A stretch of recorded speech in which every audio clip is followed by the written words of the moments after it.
He called me a failed project. Tonight, I become his last mistake.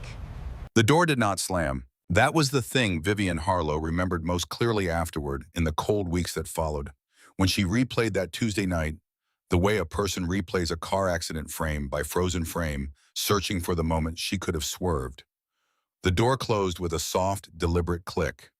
The kind of sound a man makes when he has rehearsed the moment so many times in his mind that the actual performance requires no emotion at all.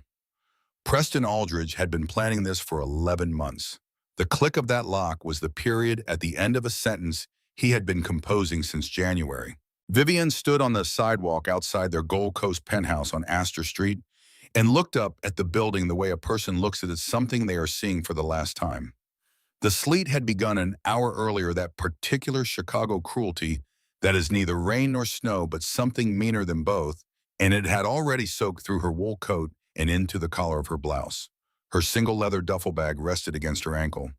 Inside it, 3 changes of clothes, her grandmother's pearl earrings, her passport, and $42 in cash. She had left her wedding ring on the kitchen island. The city roared around her, taxis slid past on the black ice.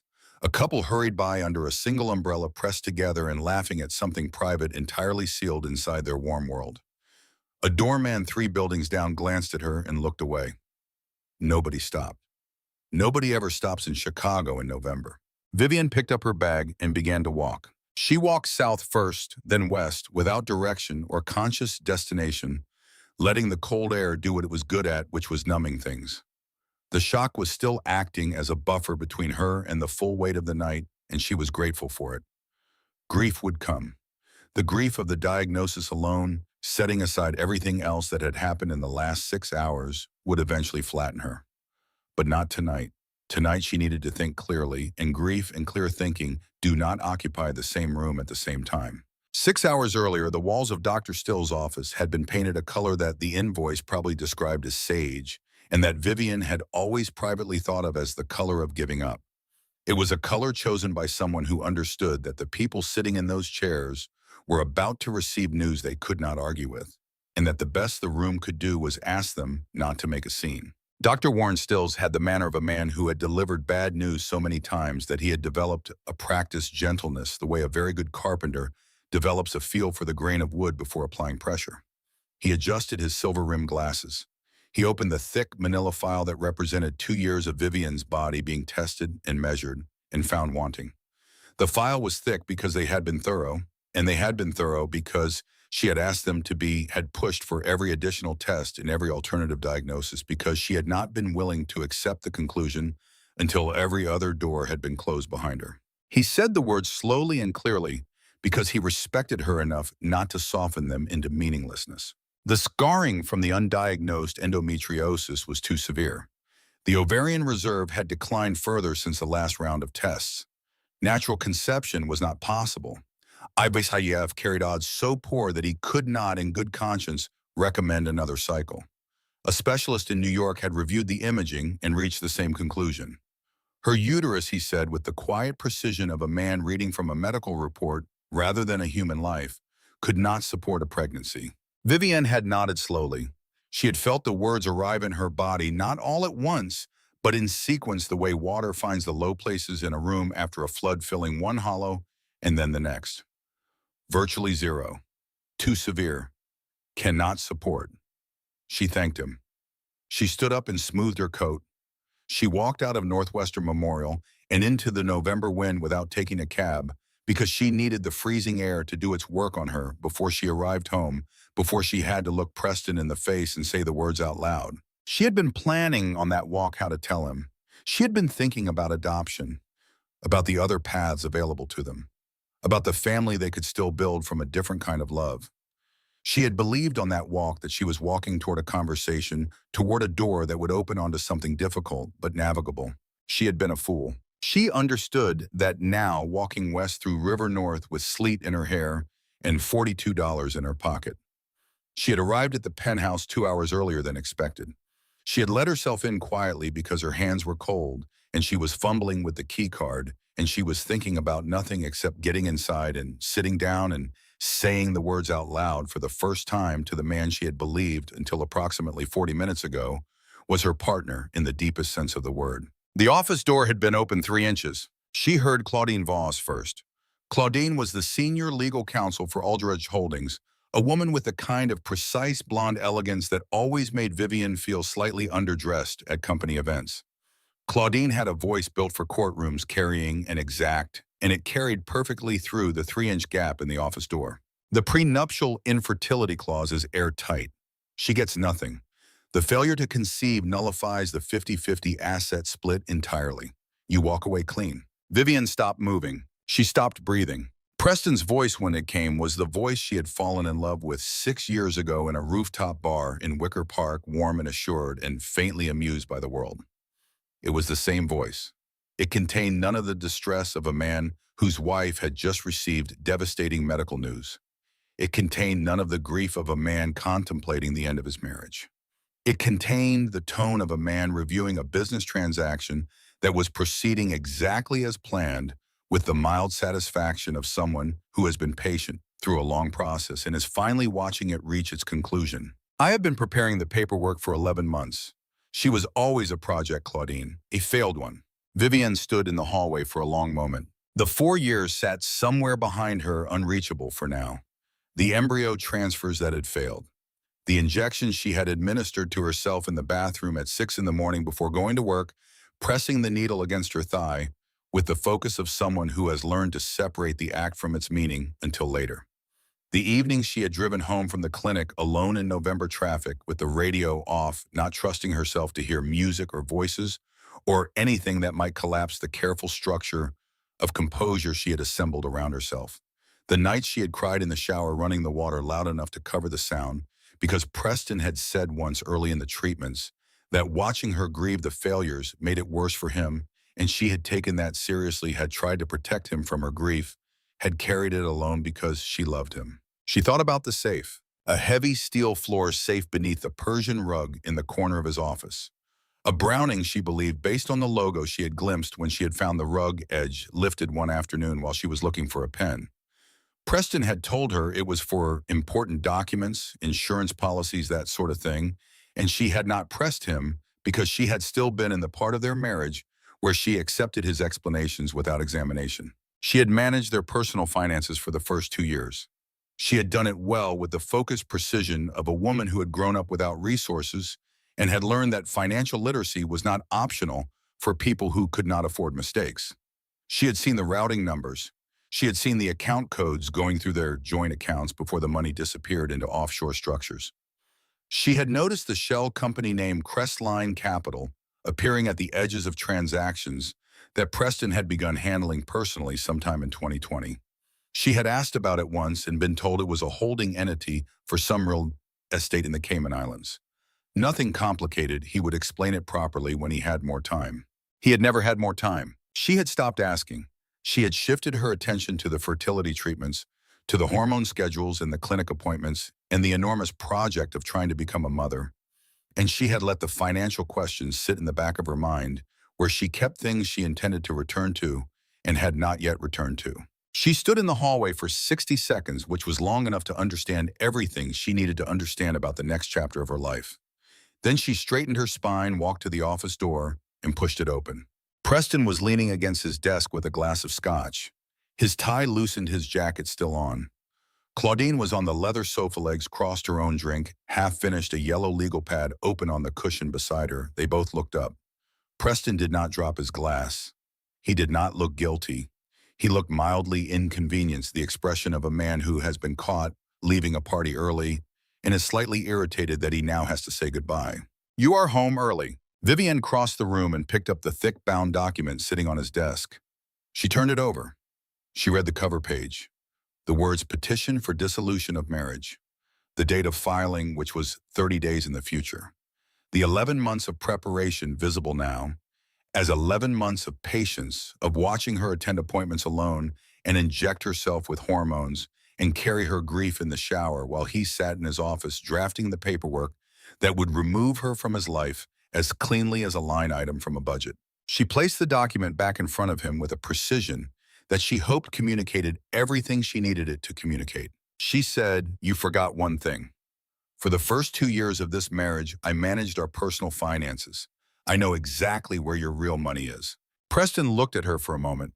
Then he smiled the way he smiled at junior associates who had said something naive in a meeting, the patient, slightly condescending smile of a man who considers himself to be operating at a level of sophistication that others simply have not reached. "You do not have access to anything anymore." He set his glass down and straightened up, and the charm that had won her over was entirely gone, replaced by the man his competitors saw in negotiating rooms, the one who had built Aldridge Holdings by identifying weaknesses and eliminating them without sentiment or apology. "This is a divorce. The paperwork is already drafted. You have 30 minutes to pack a bag. I want you out of this apartment tonight. I cannot look at you right now. It is too depressing." Vivienne held his gaze for a long moment. She looked at the man she had trusted completely for 4 years. She looked at the document on the desk and the yellow legal pad on the sofa, and Claudine's careful study of the middle distance. She looked at all of it with the clear, cold comprehension of someone whose last illusion has just been removed, and she found that the feeling was not what she had expected. It was not devastation. It was something quieter and more final than devastation. It was the specific clarity of a person who has been looking at a complicated thing and suddenly understands what it actually is. She said, "Keep telling yourself that." She walked to the bedroom.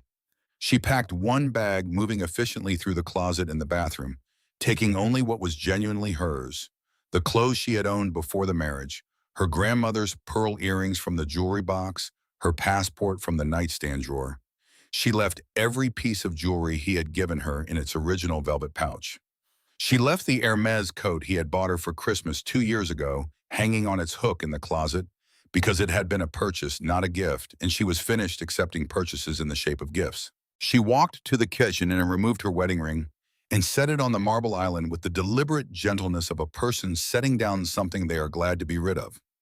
The sound it made, a small, flat click against the marble, was quieter than she expected. Preston was standing in the hallway when she came back, arms crossed, watching her exit with the same complete attention and absence of emotion he brought to everything. She did not give him the satisfaction of a final look. She did not give him the scene he had been braced for. She pulled the front door open and walked out. The lock clicked behind her. That was 6 hours ago. Now she was somewhere in the warehouse district of River North, and the sleet had become something closer to snow, and her fingers were going numb inside her gloves, and the $42 in her pocket was not going to solve the immediate problem of having nowhere to sleep. Her phone battery was at 9%. She had no family left.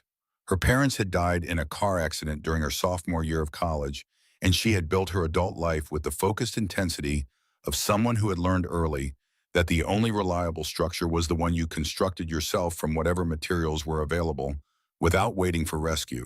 The friends she had were Preston's friends, which meant they were not her friends at all. They were people who had attended their dinner parties and smiled at her across restaurant tables and would quietly remove her from their contact list before the week was out, once word spread that she was no longer attached to the Aldridge name and the Aldridge of money.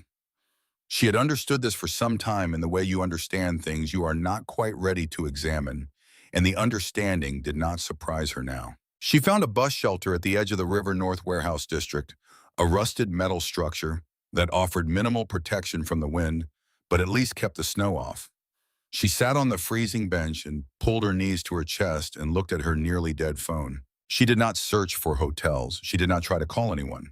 She opened the Notes app and began to type from memory, working quickly before the battery gave out, moving through the information she had stored over 4 years, with the systematic focus of a woman who understood that what she was holding in her head was the only real asset she had left. Crestline Capital, Cayman Islands. The account codes she had seen moving through their joint accounts in 2019 and 2020, before Preston had shifted everything to his personal management. She had them. Numbers are either remembered or they are not, and she remembered them the way she remembered most things she had decided to keep completely and in order. The routing protocols, the name of the law firm in Georgetown that had handled the offshore restructuring, Meridian Trust Associates, a name she had seen once on a document that had passed across her desk by mistake, and that Preston had retrieved quickly, too quickly, in a way that had registered and been filed. The security fob, a small physical device she had noticed in the back of Preston's desk drawer when she was looking for a stapler 3 years ago.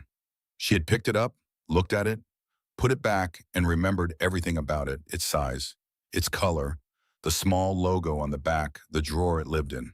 She had not known at the time exactly what it was for. She had not known at the time exactly what she was building by keeping all of this.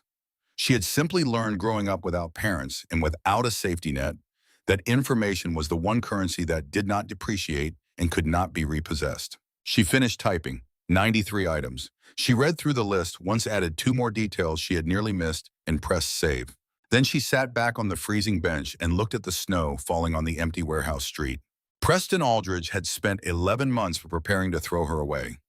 He had done it cleanly and legally and without a moment of hesitation, because he was a man who identified weaknesses and eliminated them, and he had decided that a wife who could not give him an heir was a liability to be discharged. What he had not accounted for in 11 months of careful preparation was that she had spent 4 years in the same apartment with his financial records, and that she had the kind of memory that turns out to be useful in exactly these circumstances. She needed a partner, not a rescuer. She was clear about that distinction. She did not need someone to save her. She needed someone with the organizational capacity and the physical resources to reach a Cayman Islands shell company and drain it before Preston figured out what was happening and moved the money. She needed someone who had a reason to want Preston Aldridge destroyed. She needed someone who operated outside the law, because the law, as she understood it from 11 months of invisible preparation and 30 minutes of paperwork on a desk, was a structure that protected the people who had written it. She was still working through the logic of where to find such a person when the lights hit her. 3 of them, wide and white and searingly bright, cutting through the snow from the east. Vivian threw up a hand to shield her eyes and squinted through her fingers. 3 vehicles, massive and black Cadillac Escalades with deeply tinted windows, rolled to a silent stop in front of the bus shelter with the unhurried precision of vehicles that have never needed to hurry. Their engines were barely audible, a low vibration that Vivian felt in her chest before she heard it with her ears. They did not park. They idled, dominating the narrow warehouse street, blocking it completely. The doors of the front and rear vehicles opened first in perfect simultaneity, the coordination of people who have rehearsed these movements until they require no thought. 4 men stepped out into the snow, 2 on each side, and they moved with the practiced economy of people who had learned to eliminate every unnecessary gesture. Hands resting inside their coats, eyes moving in steady professional arcs across the street and the roof lines and the shadows in the doorways. They did not look at Vivian. They looked at everything around Vivian. Then the rear door of the middle Escalade opened. The man who stepped out wore a charcoal suit under a dark wool overcoat, and he moved the way very few people move, as though the space he occupied had been arranged around him rather than the other way around. He was tall, well over 6 feet, with the kind of physical presence that is not entirely about size or muscle. Something in the way he carried himself suggested he had never in his life been uncertain about whether he belonged somewhere, had never in his life needed to announce himself because rooms simply reorganized around him when he entered them. He walked toward the bus shelter. The falling snow did not appear to register with him as an inconvenience. It landed on his shoulders and he did not acknowledge it. Vivian held herself still. The surviving animal part of her brain was performing rapid calculations about threat and exit in the geometry of the shelter. But she waited because she had learned in the past several hours that stillness was a form of information, and she wanted to know what this was before she decided how to respond to it. Fear was available to her. She chose not to use it yet. He stopped 3 feet away from her. The amber light from the street lamp caught his face, strong jaw heavily shadowed. Dark hair swept back from a high forehead with a precision that suggested discipline rather than vanity. His eyes were a pale gray blue, the color of Lake Michigan in the February, which is to say they were the color of something cold that was nevertheless full of powerful and dangerous movement. Eyes that had seen a great deal and had stopped being surprised by what they saw. He looked at her the way a person looks at something they have been searching for. Vivian Harlow, he said. Her maiden name. Not Aldridge. I am Aldridge. Harlow, as though he had done his research and as though the research had concluded that the maiden name was the real one. Who are you, she said. How do you know my name? He did not answer the question. He studied her for a moment with the thorough attention of a man who processes information quickly and completely, taking in the soaked coat, in the single bag, in the 9% phone in her gloved hand. Then he said, "Your husband owes me $30 million. dollars. He has been gambling it away in my private rooms for 2 years. Tonight his debt comes due. 2 years. The precise span of time during which Preston had been distant and distracted, burying himself in late nights at the office, leaving her to drive herself to the fertility clinic at 6 in the morning and come home to dark rooms and unanswered texts. 2 years of her believing the distance was the pressure of the treatments, that it would recover when the treatments were over. He had not been working late. He had been gambling away their future while she was injecting herself with hormones at dawn and crying in the shower so he would not hear. The hollowness of it was almost clarifying. Almost like completing a puzzle whose final piece had been missing for 2 years and discovering that the picture it made was so much worse and so much simpler than anything she had imagined. The man was still watching her. He was waiting for the response he was accustomed to receiving when he arrived somewhere with 4 armed men in a convoy of armored vehicles. He was accustomed to fear or deference or the desperate calculations of people trying to determine what he wanted before anything bad happened to them. Vivian felt something settle in her chest, cold and precise and completely clear. She said, "I know where his real money is." The man went still. Not the stillness of surprise exactly. The stillness of a man who has just heard a sound he did not expect in a room he thought he knew completely, who is holding himself motionless while he recalibrates. She continued without waiting for him to invite her to. She said he has a shell company in the Cayman Islands. Crestline Capital, approximately $190 million in offshore holdings accumulated over 4 years by systematically draining Aldrich Holdings of its liquid assets. The transfers were structured to stay below regulatory reporting thresholds. He is planning to let Aldrich Holdings default on your debt on Friday at midnight. You will seize the company. You will inherit a heavily leveraged balance sheet, mortgaged commercial properties, and approximately $400,000 in uncommitted liquid assets. Meanwhile, Preston will have quietly departed for somewhere without an extradition treaty with $190 million in a Cayman account that cannot be legally connected to him without significant investigative resources. She paused. The snow fell between them. A taxi moved through the intersection at the end of the block, and its headlights swept past them, and then it was gone. She said, "I have the account codes, the routing protocols, and the location of the physical security fob. The safe in his office also requires biometric confirmation. My fingerprint as his legal wife is registered alongside his. I will give you everything. Account numbers, routing codes, the fee, my fingerprint for the biometric scanner. But I set the terms of this arrangement. I am not a gift you are collecting from a street corner. I am a partner, or I am nothing at all." Something moved through those pale lake gray eyes.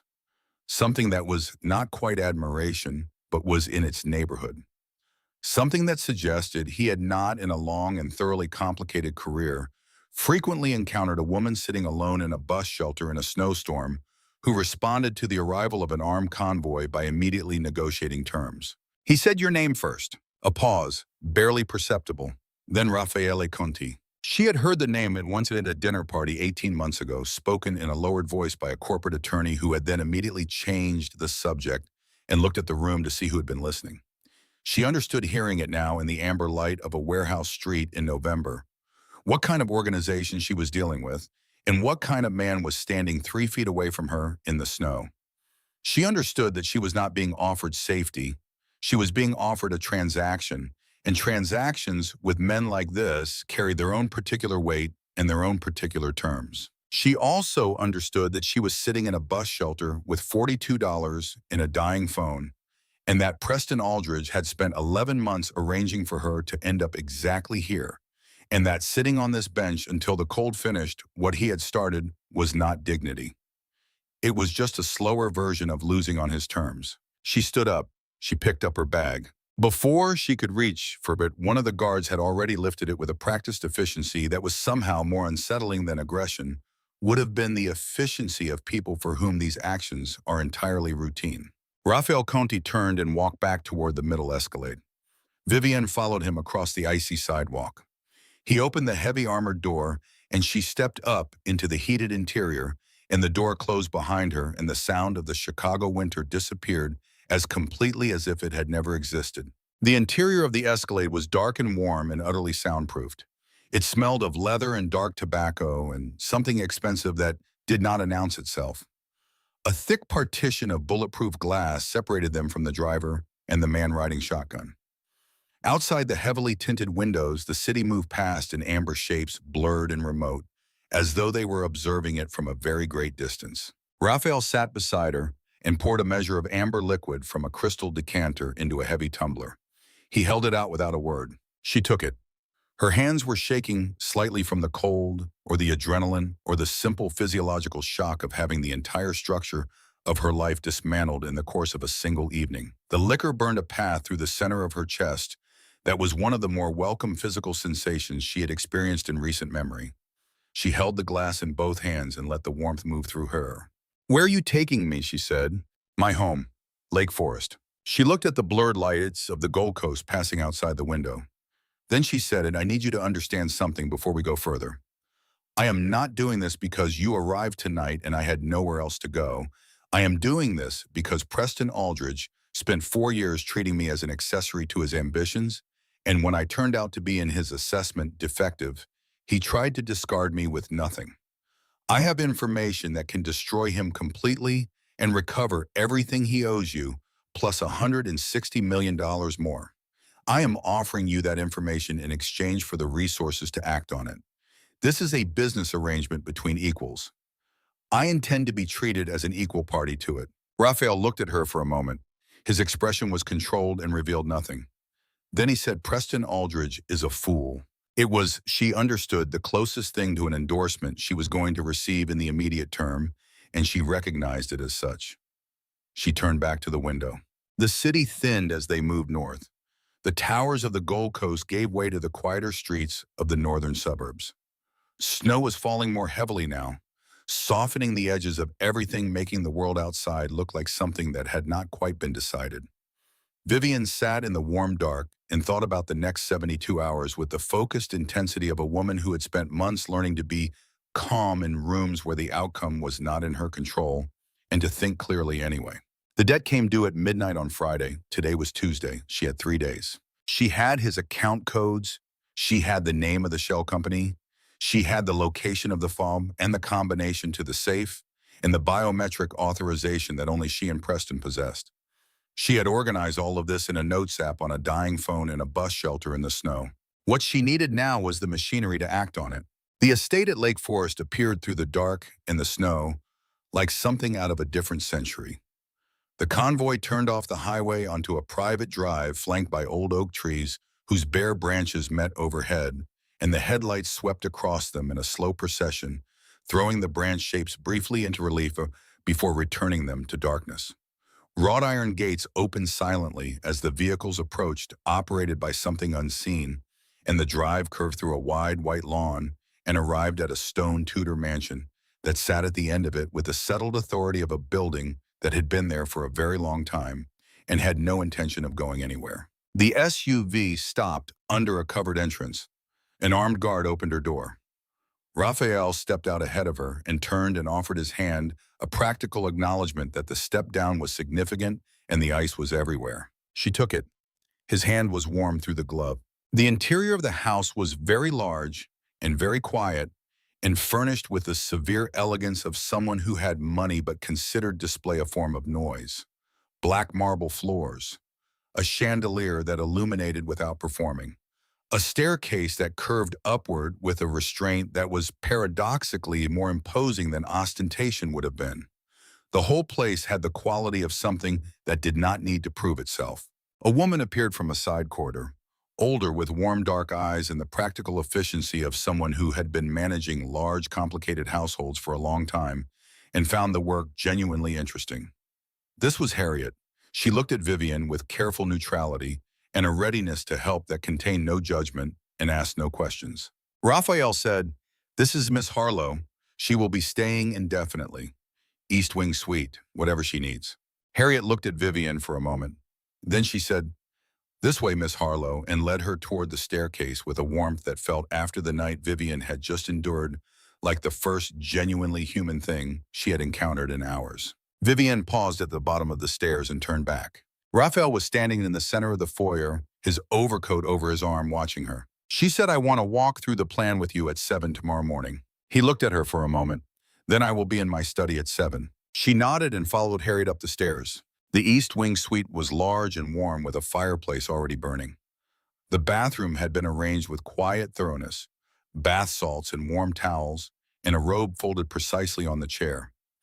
Harriet slipped out without being asked, and Vivian stripped off the wet coat and the soaked blouse and the rest of it and sank into the hot bath that was already run, and the physical warmth moved through her with an almost unbearable relief. She sat in the hot water for a long time. She let herself feel the diagnosis, the specific grief of a door closing on something she had wanted very much, had wanted with the particular intensity of someone who has already lost a great deal and has learned to want what remains with both hands. The quiet finality of Dr. Stills's measured voice. She cried not the shattering, uncontrolled grief she had been holding back all evening, but something quieter and more bearable. The kind of grief that moves through you, rather than stopping in you, the kind that leaves room afterward for other things. Then she thought about Preston, about 11 months of preparation, about the specific cruelty of a man who had selected her with the criteria he applied to everything, who had needed a suitable wife for the appropriate chapter of his career, and had discarded her when the function she was acquired to perform turned out to be unavailable. She thought about the word project, which was what he had called her, and she understood that this was what she had been to him. Not a person he had chosen to love, but a project he had undertaken for strategic reasons, and that when the project had failed to deliver its expected results, he had terminated it with the same clean efficiency he brought to everything. She got out of the bath and found a legal pad and a pen on the writing desk by the window. She opened her phone, which had recovered to 11%, and transferred everything from her notes app onto the paper in her clear, precise handwriting. Every account code and routing number and the name of the Georgetown firm and the description of the fee and the location of the safe and the wedding anniversary she had used as the combination. She wrote for 45 minutes, 3 full pages of dense, organized notes. She folded the pages carefully and tucked them into the inside pocket of her coat, which was hanging over the back of the chair, still damp. Then she got into the enormous bed and looked at the fire. She was not a victim. She had never been a victim, not really, not even in the worst of it, not even in the bus shelter in the snow with $42 and a dying phone. She had been a woman in a bad position gathering information. That was a different thing entirely, and the distinction mattered. Tomorrow at 7, she would walk into the study of one of the most dangerous men in Chicago, and she would present a plan she had been building in her head for the past 3 hours, and she would present it with the calm authority of someone who understood that she was the most valuable person in the room. Because she was. She had something Raffaele Conti needed. She had something Preston Aldridge did not know she had. She had his whole empire in her head. She was awake before dawn. She lay in the dark for a few minutes listening to the deep quiet of the estate, the particular silence of a large building at night when everyone in it is settled. Then she got up and dressed and made herself as presentable as a woman can make herself with clothes she slept in and no cosmetics, and went to the writing desk and read through her 3 pages of notes one more time, from beginning to end, checking each item against her memory, adding a detail she had nearly missed on the 3rd page. Then she sat and waited for it to be 6:58. She was at his study door at 6:58, not 7. 6:58 because arriving 2 minutes early to a meeting you have requested is a form of information. And Vivian had learned a long time ago that every interaction communicated something, and she intended to communicate from the very first exchange of this arrangement that she was not a woman who needed to be waited for or managed or handled. She was a woman who arrived when she said she would arrive and had done her preparation before she got there. She knocked once. "Come in," he said. The study was a large room lined floor to ceiling with leather-bound books that did not look decorative. A fire was already burning despite the early hour, the logs settled, and bright throwing warm light across the dark wood of the bookshelves. Raffaele was standing at the window with a coffee cup looking out at the white lawn and the snow-covered oaks, and he had exchanged the charcoal suit of the previous night for a black dress shirt with the sleeves rolled to the forearms. He looked in the gray morning light like a man who had also been awake before dawn and had found as she had that there was work to do in the early hours. He turned when she entered and looked at her with the focused professional attention she had noticed the previous night, the gaze that took in everything and revealed nothing. She crossed the room and placed her 3 pages of notes on his desk. Then she sat down in the chair across from it without being invited to, which she suspected was a thing that people rarely did in this room, and she looked up at him and waited for him to come to the desk. He came. He picked up the first page. He read in silence, and she watched his eyes move down the page with the quick efficiency of someone who reads financial documents for information rather than comprehension, stopping at the Crestline Capital account codes and the routing protocols, staying there longer. The quality of his stillness deepened in a way that told her he was recalibrating. He turned to the second page, the third. He set the pages down. She said Preston has been systematically draining Aldridge Holdings for 4 years, not borrowing from it, draining it with intention and structure. Every quarter, liquid assets have been transferred through a series of intermediary accounts into Crestline Capital in the Cayman Islands. The transfers were sized to stay below the reporting threshold each time. The paper trail exists for anyone with the right access codes, but the structuring was sophisticated enough that it has not attracted regulatory attention on its own. She continued, his plan is to let Aldridge Holdings default on your debt at midnight on Friday. You seize the company, you inherit a heavily leveraged balance sheet, mortgaged commercial properties, and approximately $400,000 in uncommitted liquid assets. Meanwhile, Preston departs for somewhere without an extradition treaty with $187 million in a Cayman account that cannot be legally connected to him without significant investigative resources. He has been building toward this exit for 4 years. You are not his creditor. You are his cover story. Raphael set the pages down. He said, how much of this is in those account numbers? All of it. The routing codes reach the intermediary structure. The account numbers reach Crestline Capital directly. The physical fob generates the 2-factor authentication token required for any transfer over $1 million. Without the fob, the account codes are incomplete. You cannot drain the account without the token. He said, where is the fob? In a small velvet pouch in the back left drawer of his desk in the penthouse office. It has been there for at least 3 years. He stores it there because he considers the penthouse secure. He does not know that I know it exists. Raphael was quiet for a moment. He walked around the desk and sat down and set his coffee cup on the edge of the blotter and looked at the 3 pages of her handwriting. He said, the safe requires your biometric confirmation. Yes, the combination is our wedding anniversary. June 14th. The biometric scan is registered to 2 people, Preston and his legal wife. That is still me until the divorce is finalized, which requires a minimum of 90 days under Illinois law, regardless of how the filing proceeds. We have a window. He said the building has security. I know the security system. I lived there for 4 years.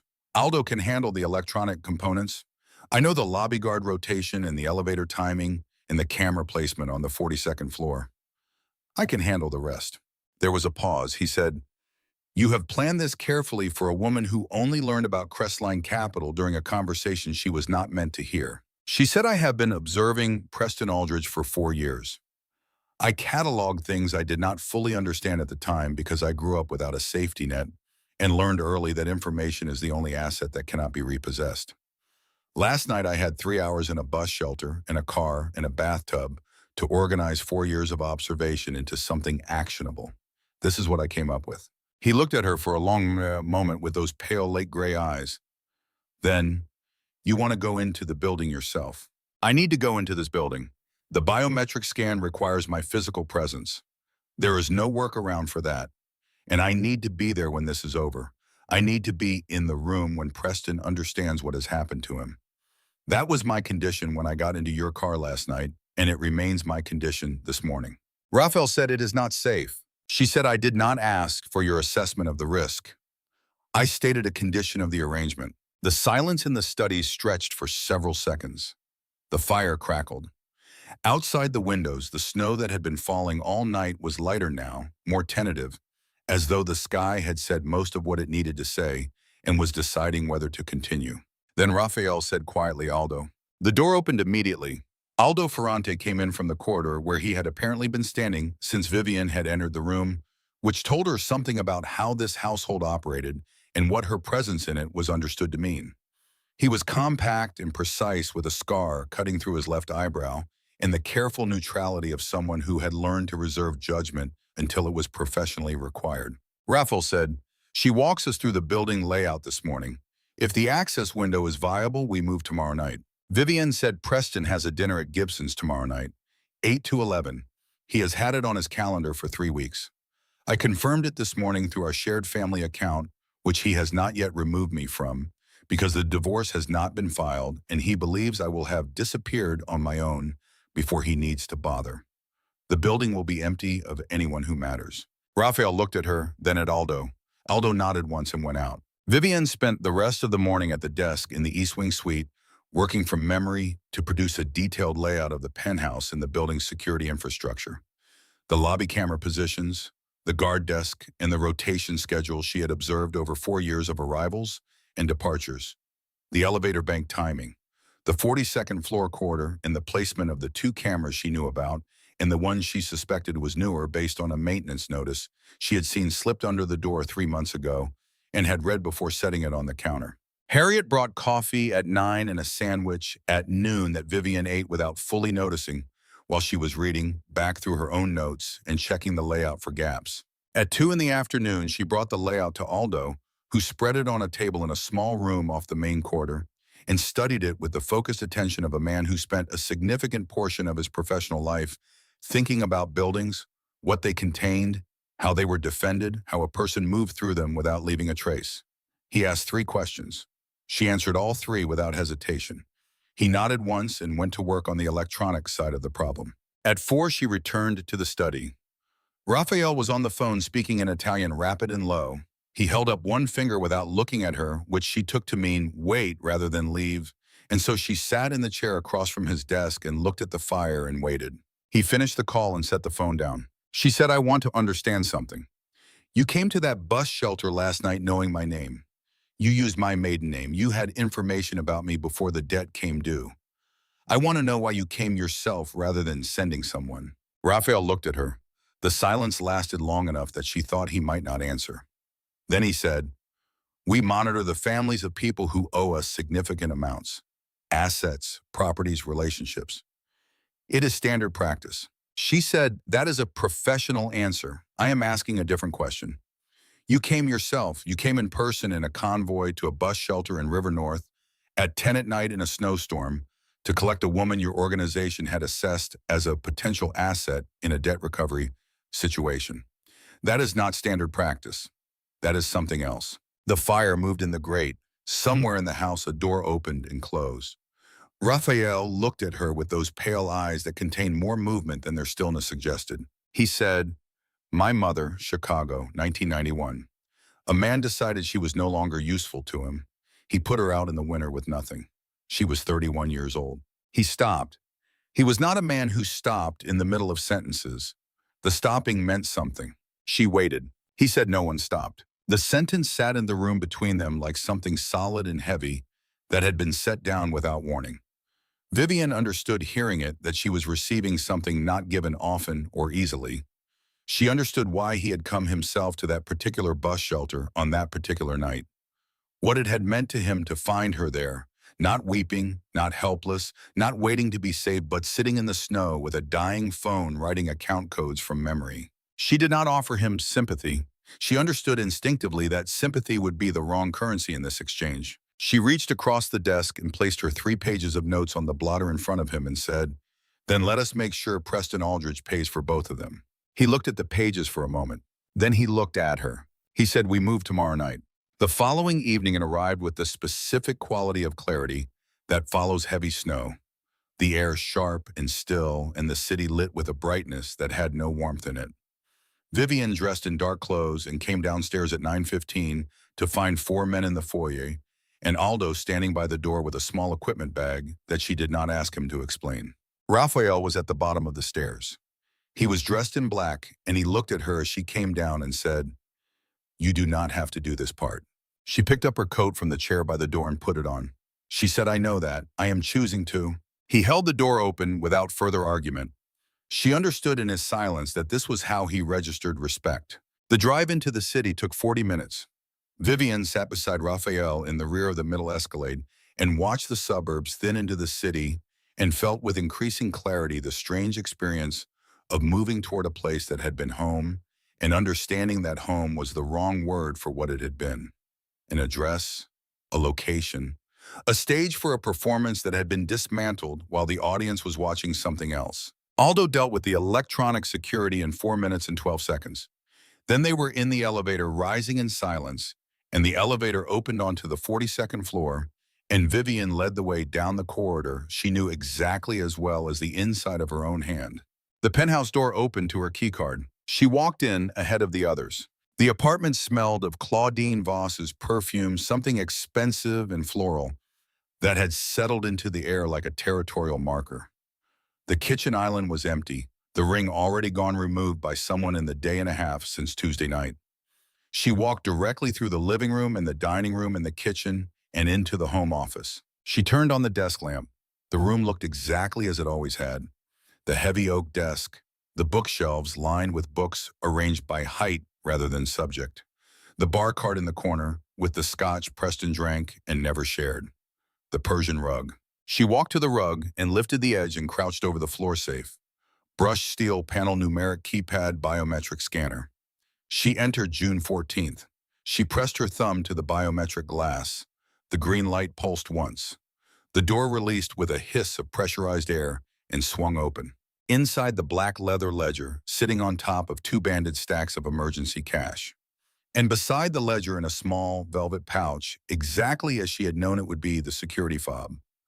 A small black rectangular device with a logo on the back and a single LED indicator, unremarkable, the kind of thing you could carry in a coat pocket for years and never have anyone notice. She picked up both and stood. Then she turned to the bookcase behind the desk. Third shelf from the bottom behind the complete collected works of a historian whose books Preston had purchased for their appearance on a shelf and whose pages he had never opened. She reached behind them and found what she had noticed 3 years ago, the small gray USB drive facing outward in a way that suggested someone had retrieved it recently and replaced it without quite returning it to its original position. She had looked at it then and said nothing, and remembered everything about it, its size, its position, the small model number printed on the side. She held it up and showed it to Raphael. She said every email. His own words from his own computer backed up to a device he hid behind books he thought no one would read.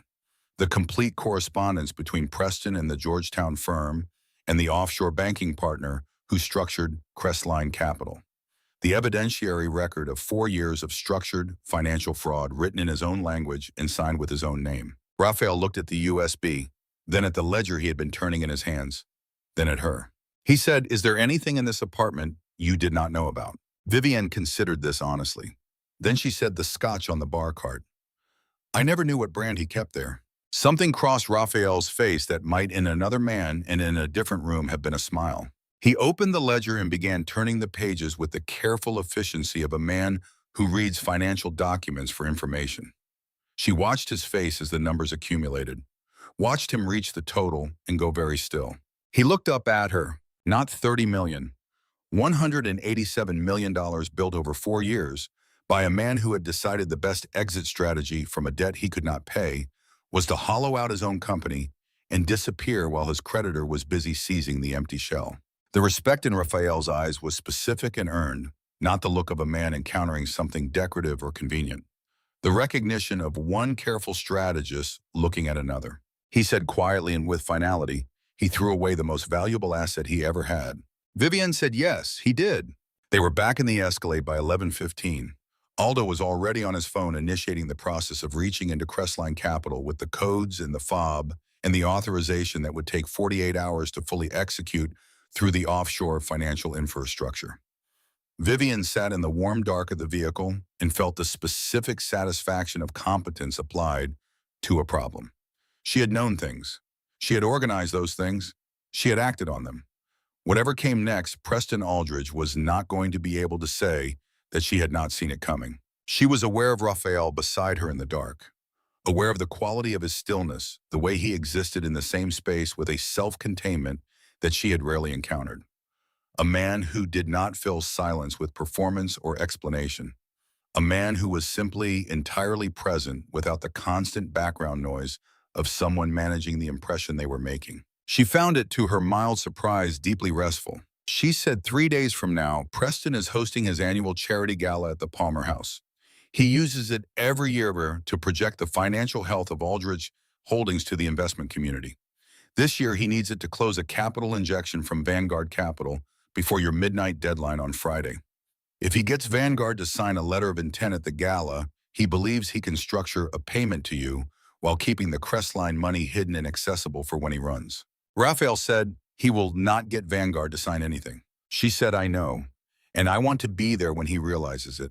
I want to be in that room. I want to see his face when he understands that it is over. That was my condition from the beginning, and I am not releasing it. A pause. He said, you will need something appropriate to wear. She said, I will need several things. And I need you to understand that when we walk into that room, I am not walking in as your guest or your companion or any category that positions me as an extension of your presence. I walk in as a party to this. Someone who chose to be there and has earned the right to stand in that room. He said, I understand the distinction. She believed him. The next 2 days passed in a quiet and purposeful way. Aldo's people worked through the offshore transfer process, which moved at the speed of international financial infrastructure, inexorably but not quickly. By Thursday morning, Raphael confirmed that the Crestline Capital accounts had been accessed and the transfer was in progress. By Thursday evening, when Vivian was standing in the East Wing suite in a floor-length gown of emerald green velvet that had arrived from a Michigan Avenue boutique sometime that afternoon, with a diamond necklace at her throat that had come from somewhere cold and significant, the transfer was complete. $187 million. Every cent. She stood in front of the mirror and looked at herself. The woman looking back was not the woman who had sat in a bus shelter 3 nights ago. The woman looking back was someone who had planned and acted and seen the plan through to its end.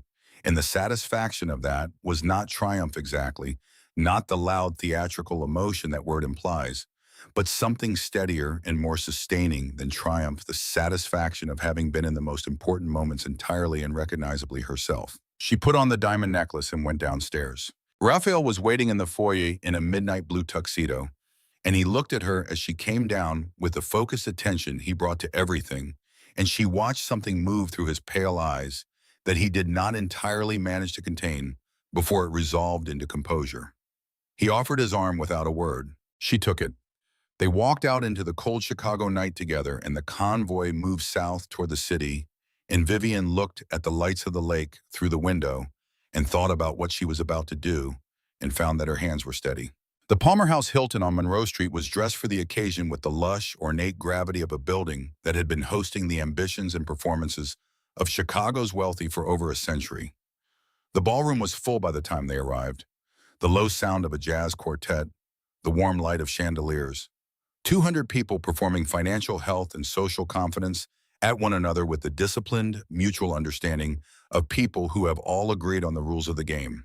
Preston was near the bottom of the room, immaculate in a Tom Ford tuxedo, a glass of champagne in his hand, standing beside Claudine Voss in a backless red gown and the 2 senior partners from Vanguard Capital.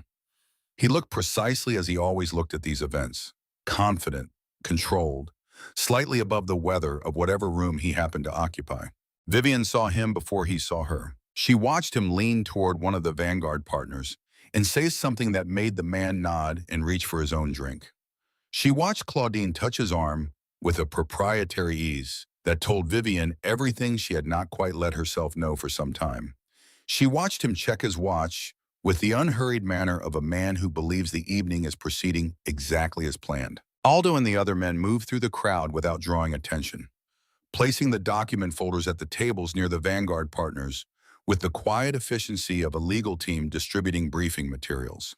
Preston looked up. He saw Raphael first because Raphael was the kind of man you saw first in any room, and his face went through recognition and disbelief and the beginning of a calculation he did not have enough information to complete. Then his eyes moved to the woman beside Raphael, and the champagne flute slipped from his fingers and hit the marble floor and shattered the liquid spreading outward in a thin, bright fan across the pale stone. Vivian watched the glass break. She watched the liquid spread. She watched Preston's face in the moment after the specific expression of a man who has discovered that the thing he discarded had teeth and had spent the time since he threw it away sharpening them. She began walking toward him. The ballroom had gone quiet in the particular way ballrooms go quiet when something has changed in the room that everyone can feel but no one has yet named. The jazz quartet played on for a few more bars and then trailed off into nothing. 200 people watched in silence. Raphael walked beside her and said nothing. He did not need to. They stopped in front of Preston and Claudine and the two Vanguard partners, and Raphael addressed the partners by name and spoke to them with the measured courtesy of a man who has no need to raise his voice. He told them in 3 sentences what Aldridge Holdings was what it owed and what the documents in the folders in front of them would confirm. Preston said with a voice that had lost most of its warmth, "Those are forged. He is a disgruntled competitor. Security is already on their way." Raphael said, "Security works for me tonight, Preston." Preston went silent. Vivian reached into the small evening bag she carried and produced the USB drive and held it up and said, "Your own emails, every one of them, from your own safe, signed with your own name, the complete 4-year record of Crestline Capital and what you built it to do." Preston's face went through something she had never seen on it before. Helplessness. The raw, unmediated expression of a man watching the architecture of everything he has built collapse in real time, floor by floor, with no emergency measure available and no exit not already blocked. She turned to Claudine, she said, "He did not put your name on a single offshore LLC, not one. You are going to federal prison as his legal counsel, and you will not receive a single dollar of the money he hid. He planned to disappear without you. You were in his assessment a liability to be discharged, which is a description you may recognize." Claudine turned to Preston. The courtroom precision was entirely gone from her voice, replaced by something much more human. She said, "Is that true?" Preston said nothing. His mouth was open slightly and his eyes were moving around the room with the rapid, unfocused movement of a man looking for something that is not there. The Vanguard partners had opened the document folders. One of them read the first 2 pages and set the folder down and exchanged a brief, silent look with his partner. They walked toward the exit together without speaking to anyone. Raphael said very quietly in the tone of someone delivering information to a person who no longer has any leverage over what happens next. "As of 40 minutes ago, Crestline Capital has been drained. Every cent. The 30 million you owe me and 157 million in applicable recovery fees for 4 years of deliberate evasion." Preston looked at Raphael, then at Vivian. He said, "You could not have had access to it." She said, "I had 4 years in your apartment and a very good memory, Preston. You kept the combination to your safe as our wedding anniversary.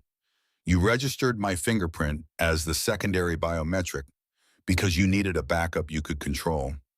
You kept the USB behind books you never read because you thought no one would look there. You thought I was not paying attention. You thought I was a project. You thought when you closed that door, I would simply stop existing." She paused. She said, "Do not." She had not spoken another word to him, and yet he closed his mouth because she was using the tone she had not used in 4 years of marriage, the tone of her actual voice, rather than the voice she had constructed for his benefit, and even Preston, even now, could hear the difference. She looked at him for one more moment, the man she had spent 4 years believing in. The man who had held her hand in a doctor's office once in the early part of the marriage, when the performance required it. The man who had spoken vows in a church in Lincoln Park on a June afternoon while calculating the exit conditions. She looked at all of it and felt the specific quiet of a person who has finally set down something very heavy that they have been carrying for so long they forgot it was there. She turned to Raphael. She said, "Take me home. The air in here is making it difficult to think." Raphael looked at her with something in those pale lake gray eyes that had been building since the bus shelter and the study and the safe in the penthouse office and every exchange in between. Something that had been present from the beginning and had simply required time to become fully legible. He said, with pleasure. They walked out of the Palmer house together through the crowd that parted around them, without being asked out through the lobby and into the cold Monroe Street air. Behind them, as the heavy door swung shut, she heard the distant sound of Preston Aldridge's voice stripped of everything that had made it compelling. Then she did not hear it anymore. The city was loud. She was already thinking about what came next. The collapse of Preston Aldridge was not instantaneous. It moved at the speed of legal and financial infrastructure, which is to say it moved with a grinding inexorability that was more thorough than any single dramatic moment could be. Vivian followed it through Aldo's briefings, delivered each morning at 8, with the precise economy of a man who understood that she wanted the information and did not need it filtered or softened. 1 week after the Palmer House Aldridge Holdings entered formal receivership, a court-appointed administrator took possession of the company's remaining assets, which were exactly what Vivian had told Raphael they would be largely hollow. The balance sheet examined by people whose professional obligation was to look at it without the performance of confidence Preston had been providing for years was a document of systematic deception spread over 4 years and structured with considerable sophistication. The FBI made contact with Claudine Voss on the Monday following the gala. Claudine was a lawyer, which meant she understood immediately and completely what her position was. She called her criminal defense attorney before 9 in the morning and had a proffer agreement on the table by Wednesday. Then she gave them everything. 4 years of emails, the Georgetown firm, the offshore banking partner, the structure of Crestline Capital. She gave it to them in the organized, precise way of a woman whose professional gift was document management and who was now applying that gift to saving herself. Preston was arrested on Thursday morning, 1 week after the gala at an apartment in Lincoln Park, where he had apparently been staying since his own penthouse had been searched by federal agents. He was charged with federal tax fraud, money laundering, and the concealment of assets subject to a civil debt obligation. Bail was set at $5 million. His passport was surrendered. A man standing in a room with all the exits closed. Vivian received this information from Aldo at 8 on Thursday morning and said nothing for a moment. Then she said, "Thank you," and picked up her coffee and returned to the document she had been reviewing. 2 weeks after the gala, on a morning with thin, cold sunlight, her phone rang from a number she did not recognize. The voice identified itself as Special Agent Walter Grimes of the FBI's Chicago field office. He said he would like to meet at her earliest convenience to discuss a matter of mutual interest. He suggested a coffee shop on Oak Street, a neutral public location chosen she understood to feel non-threatening. She said tomorrow morning, 9 o'clock. She hung up and looked at the snow outside the window and thought about what was coming. She knew what this was. She had known it would come and had factored it into her thinking from the beginning. She had given a man the means to drain nearly $200 million from a Cayman Islands shell company. She had provided the biometric access and the physical security fob and the account codes. The moral logic of the situation was clear to her. The legal logic was equally clear and pointed in a different direction. She had known this. She had chosen it anyway. She went to find Raffaele. He was in the study. He ended his call when she came in and set the phone on the desk without speaking. She said, "The FBI wants to meet with me tomorrow morning." He waited. She said, "They are going to offer me an arrangement, cooperate and testify against you in exchange for immunity from the charges that would otherwise apply to my role in accessing the Crestline accounts. I am telling you because I said I would tell you and because it affects you and you have a right to know. I am not asking your permission to go, and I am not asking your advice about what to say." He looked at her for a long moment. His jaw was slightly tighter than usual. His eyes held something he was managing. "Then what are you planning to say to them?" She said, "I have not fully decided yet." That was not entirely true, but she wanted to sit with the decision overnight. She wanted to make it in the way she made all her decisions clearly and without the pressure of someone else's expectation, and then be certain enough of it that when she said it, she meant it completely and without reservation. She went back to her room and sat at the writing desk for a long time. She looked at the snow outside the tall windows and thought carefully about the word clean, which was what the FBI would offer her. They would offer her a clean exit, a return to a legible and blameless life, a life that could be presented without asterisks or qualifications. She thought about what clean had meant for the past 4 years. An apartment on Astor Street in the Gold Coast. A husband with a name that opened rooms.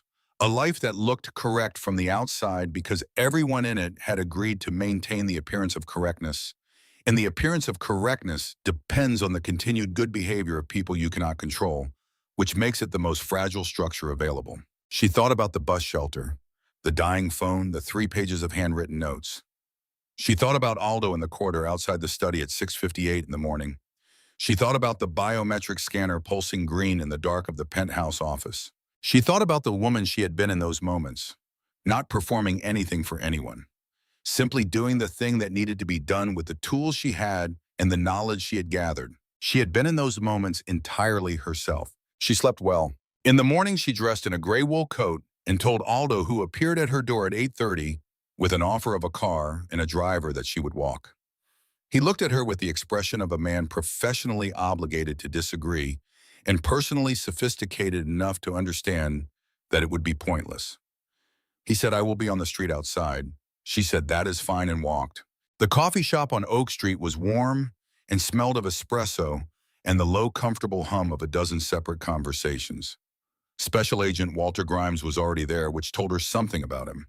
He was in his late 40s, broad-shouldered, with the kind of patient, intelligent face that belongs to a man who has learned that people respond better to respect than to pressure.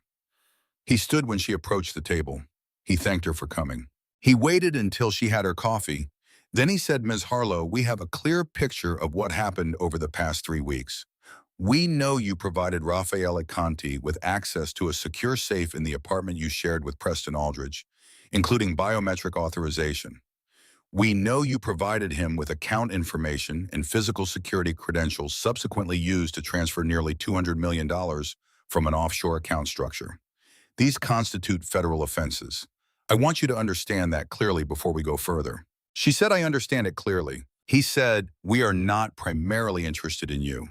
We are interested in Raffaele Conti and the organization he runs. If you are willing to cooperate with this investigation and testify in any subsequent proceedings, we can offer you full immunity from all charges related to your role in these events. You would walk away from this entirely clean." He placed a document on the table between them and left it there without pushing it toward her. Vivian looked at the document. She looked at the window and the Oak Street sidewalk beyond it, where she could see Aldo on the opposite side of the street, very still, appearing to read his phone. She thought about what it would mean to take that document and sign it and walk away from the Lake Forest estate, in the morning briefings, in the 3 pages of handwritten notes, in the life she was in the process of building piece by careful piece from the wreckage of the one she had left on a kitchen island on Astor Street. She thought about what she would be walking back toward, the correct life, the legible life, the life that could be presented without qualifications. She thought about whether she wanted that. She reached out and picked up the document. She unfolded it and read it, all of it, with the thoroughness she brought to all documents, because she was a woman who read things before signing them, which was a habit she had maintained even in the years when she had trusted Preston to have read them first. Then she refolded it along its original creases. She placed it on the table. She pressed her palm flat on top of it. She tore it cleanly in half. She set the 2 halves down on the table. She said, "Charge me." She stood up, put on her coat, and walked to the door. On the sidewalk, she stopped for a moment and let the cold air move through her and felt the full weight of the door she had just pushed past the point where it would swing back. Not regret, the honest acknowledgement of consequence, which is different from regret and considerably more useful. Aldo fell into step beside her. She said, "He is going to want to know?" Aldo said, "He already knows." She stopped. She turned and looked back at the coffee shop window. Through the glass and the warmth and the morning crowd at a table near the back, she could see the shape of a man in a dark coat who had been sitting still enough that he had been part of the furniture of the room. She stood on the sidewalk for a long moment. She felt something she did not immediately have a name for. Then she understood what it was. It was the feeling of being witnessed. Not watched, not assessed. Witnessed. The difference between surveillance and witness is the presence of care. She understood, standing on Oak Street in the cold, that care had been present in that coffee shop, sitting very still in the back corner, and had not intervened because it trusted her to know her own mind. She turned and kept walking. That evening, she walked past the door to the East Wing suite and continued down the corridor to the study. She knocked. "Come in." Raphael was at his desk. He looked up when she entered, and there was something in his face that he was not entirely managing. Not his professional composure, but something behind it, the face of a man who has been waiting to know how something came out. She closed the door and came to the desk and stood in front of it. She said, "You were in the coffee shop." He said, "Yes." She said, "You heard all of it." He said, "Yes." She said, "And you stayed in the corner and let me make the choice myself." He looked at her with complete steadiness. He said it was your choice to make, not mine. She was quiet for a moment. Then she said, I want you to understand why I made it. Not because I was calculating my options, and concluded that your protection was worth more than federal immunity. Not because I was afraid of consequences. I tore up that document because I looked at the word they were offering, which was clean. And I understood that what I was for the past 4 years was not clean and only appeared to be. And that what I have been for the past 3 weeks is something I do not have a clean word for, but it is at least genuinely mine. Every part of it was chosen with clear eyes. He stood up from behind the desk. He came around it and stopped in front of her, close enough that she could see the detail of his face in the firelight, the lines around his eyes, the gray at his temples, the particular quality of his attention, total and unhurried and entirely without performance. He said, I came to that bus shelter because your husband owed me $30 million, because my organization flagged you as a potential asset in a debt recovery situation, because of my mother in the sidewalk in 1991. All of that is true, and all of it was in my mind when I got out of that car. He paused. He said, and I came because you were sitting in a snowstorm, writing account codes on a dying phone, and I have never in my life seen anything that looked more like survival and less like defeat. Vivian looked at him. She reached up and placed her hand flat against his chest and felt the steady, certain weight of his heartbeat beneath her palm. She said, then we understand each other. He put his hand over hers, just that, warm and still and present. She pulled his face down to hers and kissed him. Not the desperate kiss of a rescued woman, not the grateful kiss of someone who has been given shelter in a storm. The kiss of a person who has chosen something clearly and completely and knows exactly why. 3 weeks after this Palmer house on a Thursday morning bent with thin, cold sunlight and the particular clarity that follows a long stretch of gray weather, Vivian was coming out of a bookshop on Oak Street when Preston found her. She heard the car before she saw it. The wrong sound in the wrong place, the scrape of a tire against a curb, the dull impact of a bumper against a decorative stone planter. A gray sedan stopped at an angle on the sidewalk, half on the curb, and then his voice, too loud and completely uncontrolled, the voice of a man who had run out of the performance, that had stood in for himself for so long that there was nothing underneath when the performance failed. He had a tire iron. He looked like a version of the man she had married, seen through several layers of damage. The expensive cashmere overcoat wrinkled now and stained on the sleeve. His jaw unshaved, his eyes too bright and too wide, the eyes of a man who had been alone with his rage for weeks and had run out of other company.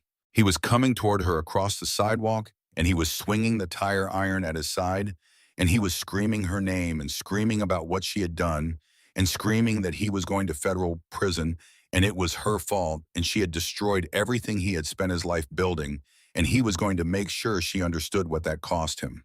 Vivian did not move. She stood on the Oak Street sidewalk in the thin, cold sunlight and looked at Preston Aldridge coming toward her, and she did not take one step backward, not 1 inch, because she had decided in a bus shelter in the snow 3 weeks ago that she was finished retreating from this man, and she had meant it, and she meant it now. The moment stretched. He was close enough that she could see his face clearly, close enough to read the specific quality of his desperation. The quality of a man who has nothing left and has decided that making someone else pay for that is the last available action. Aldo moved at 10 feet. He stepped from behind her left shoulder with the practiced economy of someone for whom these actions are as routine as breathing and as precise as surgery. The gun was drawn and leveled before Preston had registered that it was happening. Aldo said, "Drop the weapon, Mr. Aldridge." He said it once in the tone of a man who does not expect to need to repeat himself. Preston stopped. He looked at the gun, then he looked at Aldo. Then the rage left him the way air leaves a room when a window breaks suddenly and completely, and what remained was smaller and more honest than anything Vivian had seen on his face in 4 years of marriage. The tire iron dropped. It hit the Oak Street sidewalk and rang off the stone and the parked cars and the facades of the shops, and then faded into the ordinary noise of the city. Preston stood in the sunlight for a moment. Then his legs gave and he went to his knees on the sidewalk, not as a gesture, simply as a fact of physics. He looked up at Vivian, and his voice was completely unrecognizable, stripped of everything that had given it its quality, everything that had made her love it once. He said, "Please, I will leave the country. I swear to you, you will never hear from me again. Tell him to give me something, just enough to run. We had 4 years, Vivian. We had 4 years together. She looked at him. He was invoking the 4 years as currency now when he needed something from her with the desperation of a man reaching for whatever is left. But the 4 years were not a debt she owed him. They were a debt he had run up against her while she was driving herself to clinics and injecting herself at dawn and crying in the shower so he would not hear. The 4 years were his, not hers, and she had settled the account at the Palmer house in front of 200 witnesses. She said, "You wanted a legacy, Preston. This is it." She heard the Escalade before she saw it, that familiar low engine note, and it pulled to the curb with the quiet authority of an arrival that requires no announcement. The door opened. Raphael crossed the sidewalk with the measured pace she had first seen in the amber light of a River North street lamp 3 weeks ago, unhurried the pace of a man who has never needed to hurry because things arrange themselves before he arrives. He reached down and took Preston by the lapels of the cashmere overcoat with one hand and lifted him to his feet and set him against the brick facade of the building behind him with a force that was controlled and complete. Preston was up against the wall with his feet barely touching the ground and his face showing something she had never seen on it before, something below fear, the face of a man who has understood fully and finally that there is no version of this conversation that ends in his favor. Raphael spoke into Preston's ear for perhaps 15 seconds. She could not hear the words from where she was standing. She did not need to. She could see what each word did to Preston's face as it arrived, could see the specific understanding settling in, could see Preston receiving the information and believing every syllable of it and understanding what it meant for what remained of his life. Raphael released him. Preston slid down the brick and stood on the sidewalk, not moving, breathing in shallow, irregular pulls, staring at the ground between his shoes. Raphael turned and walked back to Vivian. He looked at her with the attention she had come to understand was his version of concern, total and quiet and entirely genuine. He said, "Did he touch you?" She said no. He said, "Good." He put his hand on the small of her back. Not possessively, just a point of contact warmth through the wool of her coat, the specific gesture of a person who is noting that they are beside you and intend to remain so. They walked to the car together. She did not look back. She heard later from Aldo's morning briefings that Preston had reported to his attorney that afternoon and had entered a guilty plea to 4 counts of federal fraud and money laundering in exchange for a sentencing recommendation his attorneys had correctly assessed was the best available outcome of a case the evidence made unwinnable.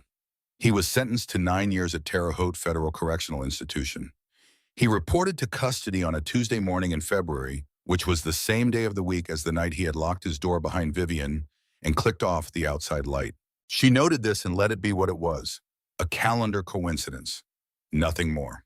3 years is not a long time in the life of an empire, but it is long enough to know whether you have built something real. On a Thursday morning in late November, 3 years after a snowstorm on a street in River North, Vivian Conti sat behind the desk in the Lake Forest Estate study and signed a logistics authorization for a shipment moving through the port of Baltimore. She used the Mont Blanc pen that had belonged to her grandmother, the only thing she had taken from her grandmother's house when the estate was settled, and she set it down with the care she gave to things she valued. Aldo was standing on the other side of the desk. He had been Raffaele's second for 11 years and Vivian's colleague for 3, and in those 3 years his professional regard for her had developed from careful neutrality into something considerably more solid. He did not look at her the way people had looked at her in the Gold Coast penthouse. He looked at her the way he looked at the work, with full attention and no sentimentality. He said, "We received an update from our contact at Terre Haute." She said, "And?" He said, "Preston Aldridge was involved in an altercation in the yard last Tuesday. He spent 4 days in the infirmary. Broken jaw, 2 cracked ribs." Vivian set the pen down. She looked at the fire for a moment. Then she said, "Ensure that the correctional officers responsible for that unit receive something appropriate for the holidays. Make sure it comes from a source that cannot be connected to us." Aldo said, "Already arranged." She picked up the pen and returned to the next document on the stack. The house was quiet around her in the particular way she had come to love the deep quiet of a building that is full without being loud. She had been afraid at the beginning that she would find the silence suffocating, that the absence of the social machinery of her previous life would leave her feeling purposeless. She had not known then that she would find in its place something she had been looking for without knowing the name of it, work that required her full intelligence, the authority to act on her own judgment, and a space in which the person she actually was could move without apology or performance, or the constant, low-grade effort of making herself smaller to fit someone else's idea of what she should be. It was not a clean life by the definition Agent Grimes had offered. It could not be presented to certain people without certain explanations, but every part of it had been chosen. Every door she had walked through with clear eyes and full knowledge of what was on either side, and she had found on the other side of each one exactly what she had understood she would find. That was, she had come to believe what it meant to actually live. The door from the private corridor opened, and Raphael came in. He had been in Boston for 2 days and had come back that morning, and she had not seen him yet today because they had both been working since before the sun was fully up, which was the ordinary rhythm of a life built around things that required sustained and serious attention. He came to the desk and placed his hands on her shoulders and bent and pressed his mouth to her temple, and the warmth of it moved through her the way warmth moves through a cold room, slowly and completely finding every corner. He said, "You are still working." She said, "I am finishing." He said, "Are you happy, Vivian?" It was the kind of a question that in another life with another person would have required a calibrated answer, an answer shaped to what the asker wanted to hear. She had spent 4 years giving answers like that, and she knew the particular and specific exhaustion of it, the slow grinding cost of editing yourself in every exchange with a man who selected your answers for their utility rather than their truth. She set the pen down. She turned in her chair and looked up at Raffaele standing behind her, at the face she had looked at for 3 years and that still held things she was still finding. The lines around his eyes that were deeper than they had been, the gray at his temples, the specific quality of his attention, which had never once made her feel like something being assessed for its usefulness rather than known for what it actually was. She stood up. She took his face in both her hands. She thought about the bus shelter and the $42 and the 9% battery. She thought about the 3 pages of handwritten notes and the biometric scanner pulsing green and the ledger turning in Raffaele's hands in the penthouse office.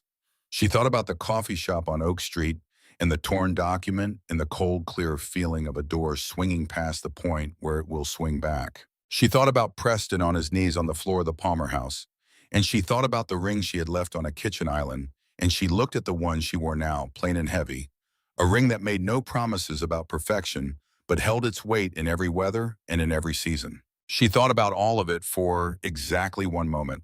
Then she said, "I have never been more alive." Outside the tall windows of the Lake Forest estate, the November morning was bright and very cold. The oak trees stood bare against the pale sky, their branches holding the thin winter light in honest lines.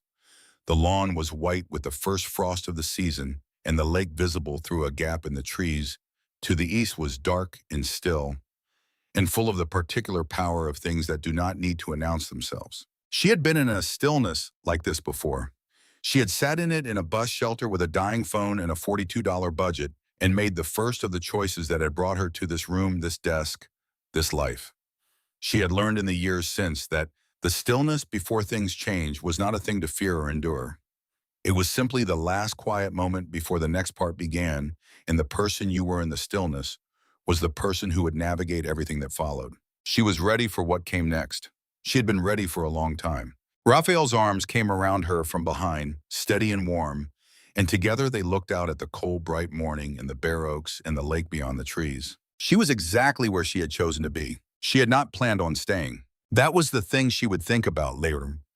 Later years after, when people asked her how it had happened, how a woman who had arrived at a gate in Lake Forest with a single duffel bag and $42 and a list of account codes on a dying phone had ended up running a significant portion of what that gate protected. She had not planned on staying. She had planned on completing a transaction, collecting what the transaction earned her, and building something new from the proceeds. She had plans for after, an apartment somewhere clean and quiet, a job that used the financial acumen she had spent 4 years applying to Preston's benefit, a life that was hers in the most basic sense, unglamorous and solvent and chosen. The plans had dissolved not because she had been seduced by wealth or power or the particular gravity of Raffaele Conti, though all of those things were real. They had dissolved because she had discovered in the weeks after the Palmer House that the work she was doing inside the organization was a work she was genuinely good at in a way she had never been allowed to be good at anything before. Preston had wanted a wife, which is a role with a particular set of visible and invisible constraints. Raffaele wanted someone who could look at a financial structure and see its weak points before they became problems. Those were not the same thing, and the difference was not trivial.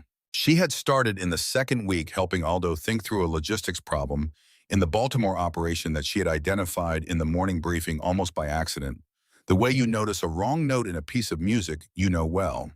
She had suggested a restructuring that Aldo had initially regarded with polite skepticism and implemented 3 days later when the alternative produced exactly the complications she had predicted. After that, the morning briefings had become something else, less a summary and more a working session. She had begun receiving documents directly.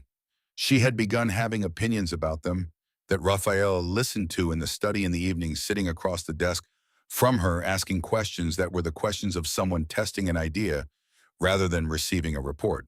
She had not planned on staying, but she had found to her considerable surprise that she was wanted here not as an accessory and not as a project and not as a symbol of something achieved or something corrected, but as a mind. As a partner in the actual meaning of the word, someone whose judgment altered the shape of decisions, someone whose presence in the room changed what was possible. She had stayed. The morning after the study, after the fire, and the 3 pages of notes, and the conversation that had shifted things between them, without either of them narrating the shift, Harriet had quietly moved Vivian's things from the East Wing suite to the room that connected to the private corridor off the study. Harriet had done this without being asked and without comment, and had looked at Vivian the next morning with a warmth that contained somewhere in its depths a satisfaction that Vivian understood to be the satisfaction of a woman who had watched a household for a long time and was glad to see it become at last what it was supposed to be. The adjustment had not been seamless. She had not expected it to be. Raffaele was a man who had spent 20 years building structures that protected him from exactly the kind of exposure that living with someone genuinely creates. She was a woman who had spent 4 years learning not to press into spaces that had been tacitly closed to her.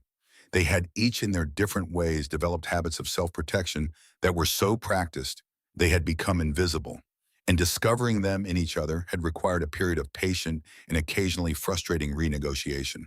There had been a conversation in the 3rd month that had lasted most of a night and had covered ground she had not expected to cover with him for a long time, if ever: his mother, her parents. The specific texture of growing up with the knowledge that the structures other people took for granted were not available to you and that this required a different kind of preparation. They had talked until the fire burned down to coals and the house was fully quiet, and she had understood by the end of it that she was not the only person in the room who had arrived at this life, having survived a great deal of cold. That conversation had been the real beginning. Not the bus shelter, not the safe, not the gala, but that night in front of the dying fire when they had both said things they had not said to other people and had found that the saying of them had not made the world smaller or more dangerous, but unexpectedly larger and more possible. She had not planned on staying. She had found staying that she was exactly where the specific shape of her life had been leading, without her knowing the destination through all of it. In the 2nd year, she had formalized her role within the organization's legal subsidiaries, working through a structure Raffaele's attorney had built over several months, with the care of someone constructing something that needed to withstand significant scrutiny. She had her own office now in the wing of the estate that had been converted from a storage space into something functional and quiet, with tall windows that looked out onto the east garden, and a desk she had chosen herself, and a whiteboard she filled and erased and filled again on a weekly basis. Aldo had begun in the 2nd year to bring things to her first. Not on matters that were outside her purview, but on the financial and structural questions that were inside it. She had noticed this shift and had not commented on it because commenting on it would have required both of them to make explicit something that was working well precisely because it remained unspoken. She had also in the 2nd year taken a call from Agent Walter Grimes. It had been unexpected. He had not identified himself as an agent on that call. He had called from a number she did not recognize, and she had almost not answered it, and when she heard his voice, she had felt the particular alertness of someone in a room where the geometry has just changed. He had said, "I wanted you to know that the charges were not pursued, in the interest of full disclosure." He had been quiet for a moment. Then he had said, "You made the right choice, Ms. Harlow, both choices." He had hung up before she could respond. She had stood in the corridor outside her office for a long moment after that call, with the phone in her hand looking at nothing in particular. Then she had gone back to work. In the third year, she had begun to think about what Raphael thought of as the legitimacy project, the long patient work of converting the organization's holdings into structures that could exist in full daylight, that could be passed to the next generation, whatever form that generation took, without requiring the next generation to operate in the same kind of shadow. It was the kind of work that required time and patience and a willingness to accept that change at this scale moves at the speed of institutions, which is to say very slowly and then all at once. She had the patience for it. She had been building toward patience her whole life. Raphael had listened to her first full presentation on the legitimacy project over 3 hours one Sunday afternoon in the study, asking questions, pushing back on the places where her projections were optimistic, noting the places where the logic was strong. At the end, he had said, "You are thinking about this on a longer timeline than I have been." She had said, "I am thinking about it on the right timeline." He had looked at her for a moment with the look she had come to love most, the look of a man who has encountered something genuinely better than what he had before. Then he had said yes. That was the third year. On a Thursday morning in late November, 3 years after a snowstorm in River North, with the frost on the lawn and the lake dark through the gap in the trees, she sat behind the desk with the Mont Blanc pen that had been her grandmother's, and thought briefly and clearly about the woman who had stood on a sidewalk on Astor Street with a single bag, and the quiet certainty that the life she had just been locked out of was not the life she had actually wanted. She had been right about that. She had not known, standing on that sidewalk, what the life she actually wanted looked like. She had known only what it was not. The rest she had built piece by careful piece from the materials available, which turned out to be sufficient. Outside the windows, the frost held on the lawn. The oaks stood in their honest, bare shapes against the pale sky. The lake was there beyond the trees, deep and cold, and entirely itself the way it always was, unchanged by season or by anything that happened on its shores. She picked up the pen. She had work to do. She thought about this sometimes in the mornings when the house was quiet before the day began, the specific improbability of the path that had led from that sidewalk to this desk. The number of moments where a different choice, a smaller nerve, a single step backward, would have led to a completely different map. If she had wept in the bus shelter instead of opening her phone, if she had answered Raffaele's arrival with fear instead of negotiation, if she had taken the document in the coffee shop on Oak Street and signed it and walked away clean. Each of those choices had been available to her. Each would have been in its way understandable. Grief is a reasonable response to loss. Fear is a reasonable response to armed men in snowstorms. Immunity is a reasonable exchange for freedom from prosecution. She had made different choices at each junction. She had made them clearly with full awareness of what she was choosing between, and she had not made them because she was brave in the conventional sense, because bravery was not the thing the situation had required. The situation had required her to know what she wanted and to choose it without asking anyone's permission. And that was not bravery. That was simply the practice of being a person who had learned early and at some cost that the only life available to you is the one you build yourself. She had been building it for as long as she could remember. This was simply the chapter in which the building had gone well. The Mont Blanc pen moved across the paper with the particular quality of a good pen, moving across a good paper smooth and certain, and leaving something permanent behind. She signed the authorization. She set the pen down. She picked up the next document in the stack. Outside the windows, the frost held on the lawn in the thin November light. The day was beginning. Raphael came back to the doorway of the study a few minutes later and stood there watching her work. She did not look up immediately. She finished the sentence she was in the middle of because she was a person who finished sentences before she was interrupted by anything short of an emergency, and Raphael, standing in a doorway, did not constitute an emergency even when it constituted a very welcome presence. Then she looked up. He said, "I have been thinking about the Baltimore restructuring." She said, "And?" He said, "You were right about the secondary route. I should have agreed with you immediately." She looked at him for a moment. This was new in the third year. Not the disagreements which had always been there, conducted in the study over documents and coffee with the direct productive quality of two people who respected each other's intelligence too much to pretend agreement they did not feel. What was new was this, the returning to resolve disagreements, to say the words she had not needed him to say, because the outcome had already confirmed them, but that he said anyway because he had decided at some point in the third year that saying them mattered. She said, yes, I was. He crossed the room and sat in the chair across the desk from her, the chair where she had sat on that first morning at 6:58 with her 3 pages of notes. And he looked at her with the look she had come to love, the look that held everything without requiring her to perform anything in return. She turned back to the documents. The fire was burning, the frost was on the lawn. The oaks stood in their honest shapes against the pale November sky. The day was beginning, and she was in it completely, which was all she had ever wanted. She was exactly where she had chosen to be.